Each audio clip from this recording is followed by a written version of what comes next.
Eshan, we're in your company right now, Triton, and you have a certain method, and what can you tell us about the method? First of all, nice to have you here, Anna. Thanks. The method is more about like making things easy for the people. You know, it is because a lot of people think like SPS keeping is really difficult, but in my opinion, it's like the knowledge about it is missing, and this is making this thing difficult. And what we try to do with the Triton method, or in Triton itself, in our company, is produce more knowledge for the people. And more knowledge means getting easier to keep the calls. And this is what the Triton method does, is making things easy for them with knowledge. And this is what we want. And in short, how does the method work? The method is a complete holistic system. That means that we can concentrate in this holistic system to get things better and better over years. And this is just, normally it's an easy thing. It's just made up out of different older techniques of keeping things, and produce out of it one holistic filtration and support system for calls. And it's no magic, it's just something that we try to support with a lot of lab testing and stuff. And over years, we achieved a really good system out of this. You know? Thanks. This method, how is it different from other methods we already know? Because I know you are doing special things here. Yeah, thanks that you said it like that. It is very different to other methods. It's, the first thing is, like I said before, it is holistic. So that means that you don't need another thing for filtration or anything like we'll say you have a zero-lead system for filtration, you don't need another company or another system for supporting the tank with calcium. So we have it, made it holistic even in the way for trace element solutions and stuff like that. But the main difference to the system itself is that we work with knowledge to the customer. That means that we test it, for example, you will see the lab, but we test in the lab, and we're testing so many things that you can say like you have a lot more knowledge about your tank than before in older systems. This is not like something about the Triton method itself. You can say, I'm doing a zero-light system, and we'll do the testings also, and would make the zero-light system also better. In your own method, you work with a few solutions in order to add up everything which is used. Yeah. Why and how is it different than, for example, bonding method, which seems quite similar to it? Yeah, and it's not too far away, honestly, because in the case of these three solutions, because it is a chemical system and it is just a matrix manipulated kind of boiling. So what boiling is doing is a simple one. What we are doing is a bit more complicated. So we change just some elements and put them in another bottle, and now we have 4 bottles, whatever. But the case is, again, the point of holistic working. So when we do something for our own system, we know, for example, the algae will take a lot more iodine out of the water. We can put in more iodine into the solutions, what we do. And this is matching our filtration system better.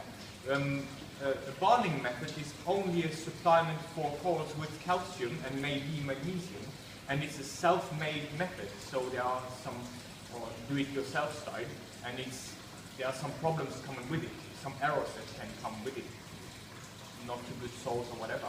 And the people having more and more problems with these methods that are like a bit not completed, let's say.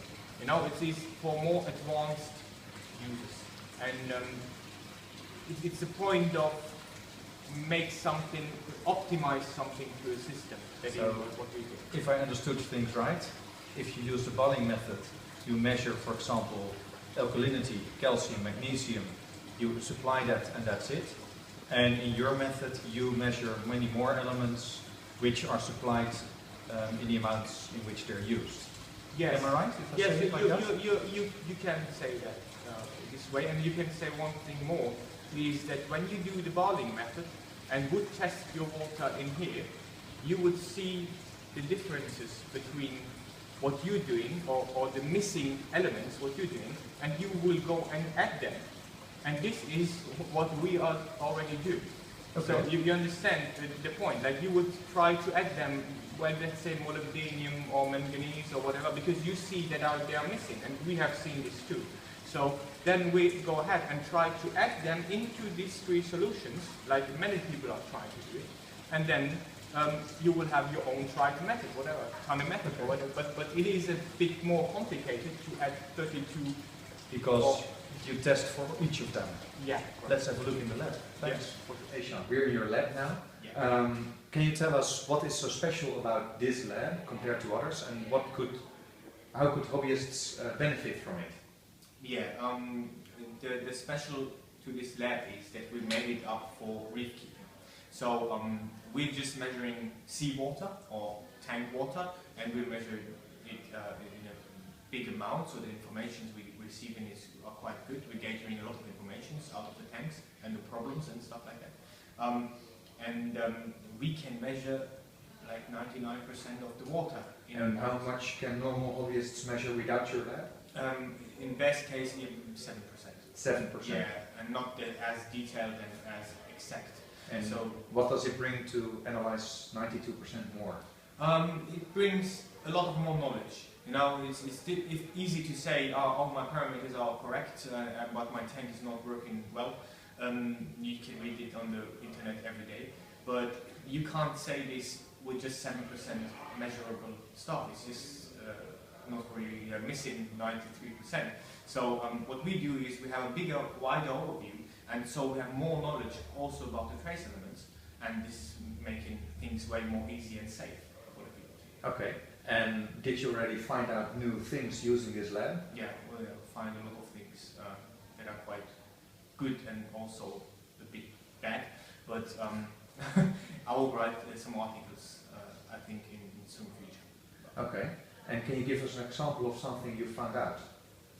Yeah, we can talk about the bromide. For example, we said before about boiling systems, and in the boiling system, for example, in Germany, it's nice because we are measuring all around the world. But in Germany, the boiling system is very popular, I know. and in here there are a lot of problems with bromide. Bromide is something that people don't really measure, so it's out of sight for the hobbies, and it's getting more and more when you have contaminant salts, more and more in a tank, and then it's really dangerous for the inhabitants. Okay. I will write a detailed article for sure for you. Oh, that's great. Thanks a lot. Oh.